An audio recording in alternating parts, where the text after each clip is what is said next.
Si tenés ganas de ver una serie que te haga pensar en tus deseos, en tus anhelos, en el sentido que tienen para vos las cosas, por qué haces lo que haces, qué es lo que querés hacer a futuro, qué es lo que te impacta en tu presente, qué es lo que todavía cargas de tu futuro, Perdón, de tu pasado. bueno, Severance es esa serie, al menos lo que propone la primera temporada. ¿Fragmentarías tu memoria? ¿Fragmentarías tu mente? No, Severance no es una serie nueva, salió en 2022, pero bueno, llegó a mis oídos hace muy poco. ¿De qué se trata? Una empresa llamada Lumon Industries ofrece a sus empleados un procedimiento para separar quirúrgicamente tus recuerdos y así tener una vida laboral diferente, perdida, no recordada, de tu vida personal. Adentro del edificio de Lumon sos un Intus o un INI en inglés. Afuera sos el Lexus, el Auti. Podríamos pensar la persona real, pero entonces quien está dentro no es real. ¿Existe? ¿No existe? ¿Es una persona física? ¿Tiene un cuerpo? ¿Es solo una parte de la mente de Lexus? Bueno, todas esas preguntas uno se hace en los primeros capítulos. Por otro lado, el INI no sabe nada del Auti. Si tiene hijos, si está casado, si es feliz. Si está atravesando un duelo. Y asimismo, el Auti tiene una idea de qué es lo que vive el INI. Es su parte empleada, su parte trabajadora. La alienación en un sentido muy, pero muy extremo. 2 temporadas, 19 capítulos y una tercera temporada que ya está confirmada. Datito de color, detrás de la dirección y también como productor se encuentra Ben Stiller. Un laberinto blanco y aséptico. Esa es la primera imagen que registro de esta serie. Empieza de forma pausada y extraña. Se convierte en algún momento en una carrera, yo diría hasta personal y desesperada por descubrir la verdad o por entender de qué va la cosa. Visualmente es impecable, incómoda por momentos y sobre todo a mí me dejó pensando en mi propia relación con el trabajo institucional en una escuela. ¿Te imaginas si los docentes no recordáramos nuestro trabajo dentro del aula? Probablemente nos perderíamos un montón de cosas, desde aquellos estudiantes que siempre te preguntan cómo estás, que te reman una clase, que están ahí sonriéndote, pero también obviaríamos o no atravesaríamos un montón de situaciones que muchas veces son angustiantes, ansiógenas y hasta que nos ponen en falta cuando muchas de las cosas que ocurren dentro del aula no son pura y exclusivamente nuestra responsabilidad. Los protagonistas dentro de Lumon Industry son 4. Mark en sus 2 versiones, Inti y Auti, Dylan, Irving y Helly. Los 4 tienen su versión obviamente del exterior y la versión que nosotros vemos dentro de Lumon Industry, que inicialmente es lo que más vemos en la serie. ¿Qué pasa con estos 4 oficinistas, empleados, ayudantes en algún tipo de experimento psicológico o sociológico?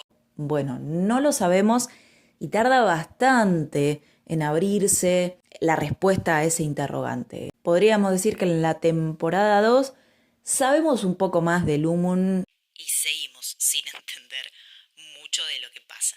Mis 2 personajes favoritos dentro de Lumon son Dylan e Irving, principalmente por el arco de sus personajes, por lo que ofrecen fuera y dentro de Lumon, por las cosas que le pasan, por las sensaciones que atraviesan y quizás me siento reflejada en algunas de sus actitudes como personas, en algunos aspectos de sus personalidades. Podríamos decir que el protagonista es Mark. Mark es, en su versión INI, Mark Scout, en su versión Auti. Y Helly. No les voy a decir cuál es el nombre completo de Helly fuera porque es un punto muy importante de la serie y marca de alguna manera un quiebre. Obviamente que va a haber acá algunos spoilers porque muchas de las preguntas, o por lo menos las que les comparto, tienen que ver con cuestiones que se van desarrollando a lo largo de la serie, así que es muy difícil no hacer spoilers, pero hay algunas cosas que podemos obviar. Les comparto algunas lecturas y abordajes posibles, porque claramente hay muchos. Estos son mis interrogantes y mis reflexiones y me atrevería a decir algunas, porque después al momento de sentarme a escribir, como que se fue todo llevando a lo más importante, lo que por lo menos a mí me dejó reculando y repensando. Una de esas cuestiones tiene que ver con el escape del dolor. Mark, como les decía, el protagonista, utiliza el proceso de separación, severance, como un mecanismo de defensa patológico. Afuera, Mark no puede lidiar con la muerte de su esposa Gemma. Adentro, su Ini, Marqués, ni siquiera sabe que ella existió. Al intentar huir del dolor, Mark se condena a una existencia estancada. No procesa ese duelo, por eso hablo de patológico. El Auti no sana porque no procesa el duelo durante el día. Y el Ini vive en una melancolía persistente. Algo de lo que vemos de Mark es que cuando Mark sufre fuera, sube por el ascensor, atraviesa por el proceso de severance y entra a su oficina, su cuerpo de alguna manera muestra rastros de esa tristeza. Pero Mark es, dentro de la oficina de Lumun, vive otras cosas. Le pasan otras cosas. Y daría la sensación de que no sufre lo que le está pasando a Mark Scout fuera. Después, esto un poco entra en debate con otras cosas que van pasando a lo largo de la serie. Un tema que para mí genera muchos interrogantes dentro de Severance es la cuestión del amor. ¿Es el amor una construcción de nuestras vivencias recordadas? Vieron que cuando terminamos una relación lo que más cuesta es que en general ponemos el acento en todo lo bueno que tuvimos con esa relación y no en las cosas malas o tristes que nos hicieron terminar o que terminaran esa relación. Hacemos del amor una construcción que está asentada o que está petrificada en esas vivencias felices hasta que algún amigo o amiga o en la instancia de terapia alguien nos dice, bueno, pero el vínculo se terminó por esto o el vínculo lo terminaste por esto otro. Y uno dice, es verdad, no era tan idílico como yo lo recuerdo. ¿Es el amor una pulsión biológica que trasciende la memoria? ¿Es una pulsión que viene de nosotros y que no podemos controlar y que está ahí, es un rayo que te atraviesa? Irving y Bart podrían representar una memoria implícita o una memoria celular. Aunque sus mentes estén divididas, sus cuerpos y sus sensaciones parecen colaborar con que se reconozcan, con que ese amor atraviese el ascensor del Lumun y en el afuera los lleve, los impulse a seguir pensando en lo que pasa con sus Inis. Irving es el más devoto a las reglas del Lumun, es el que en general no quiere preguntarse nada, no quiere averiguar nada, va al manual y busca la respuesta, está todo el tiempo pensando en los profetas de Lumun. Hasta que conoce a Bart. Que además se encuentra en otra división, porque bueno, no me voy a meter en la parte estructural de esa organización, pero lo que vemos es que hay diferentes sectores y dentro de esos diferentes sectores, diferentes Inis que no necesariamente se conocen con los otros sectores. En un lugar donde las relaciones personales son monitoreadas, al mejor estilo 1984, un apretón de manos, una mirada cómplice funciona como un acto revolucionario. Los Ini, los de adentro, se aman, pero los Auti, los de afuera, son completos desconocidos con vidas separadas. ¿Qué pasa entonces con la identidad relacional? Somos quienes somos en gran parte por cómo nos ven los que nos aman. Bueno, y también cómo nos ven aquellos que no nos quieren o que nos detestan o que simplemente nos ignoran o nos registran lo mínimo y necesario. Cuando Bart es jubilado, retirado forzosamente de Lumun, el Irving Ini, el de adentro, sufre una muerte simbólica, porque pierde a su espejo, al único que le devolvía una imagen humana de sí mismo. Algo de esto también vamos viendo con el desarrollo de los capítulos, que los Ini tienen una vida dentro del Lumun. No son solo funciones, no son solo trabajadores, no son solo elementos de un engranaje que hacen que ese engranaje funcione. Al menos no para ellos mismos. Quizás sí lo sean para sus Autis o para Lumun como empresa. Volviendo a la cuestión del amor. Otros arcos que se abren son el de Mark S y el de Dylan G.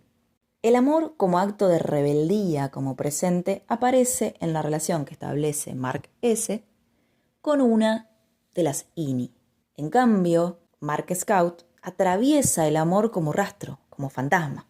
Mark S. y Mark Scout plantean una situación. INI y Auti toman diferentes riesgos y decisiones. Tienen motivaciones distintas en relación al amor. En el caso de Dylan G, con su amor filial, nos presenta la primera situación crítica de un intus. Recibe el abrazo de su hijo, o en realidad del hijo de su exus, y experimenta algo que nunca había vivido. Esa experiencia le otorga un sentido inexistente hasta el momento. No es que recordó una imagen de su exus. No. Vivió en carne propia algo que su exus vive todos los días. Y eso le generó una infinidad de preguntas que lo llevaron de una alienación absoluta a una rebeldía total. Estas dos situaciones producen una ruptura del contrato simbólico que tenían con la empresa, con Lumun.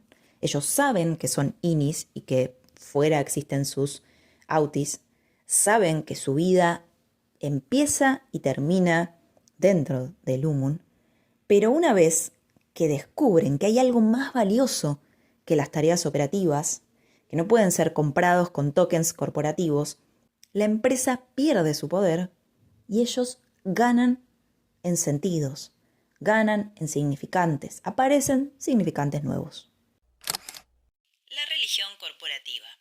Lumun no es solo una empresa, es una organización coercitiva con sus propios profetas, los sigan, sus escrituras, el manual de instrucciones y sus rituales de castigo y recompensa cuando el INI cumple o no cumple con lo que se le es pedido. El proceso de severance es la alienación absoluta llevada al extremo físico. El trabajador ya no es un ser humano, es una función para Lumun.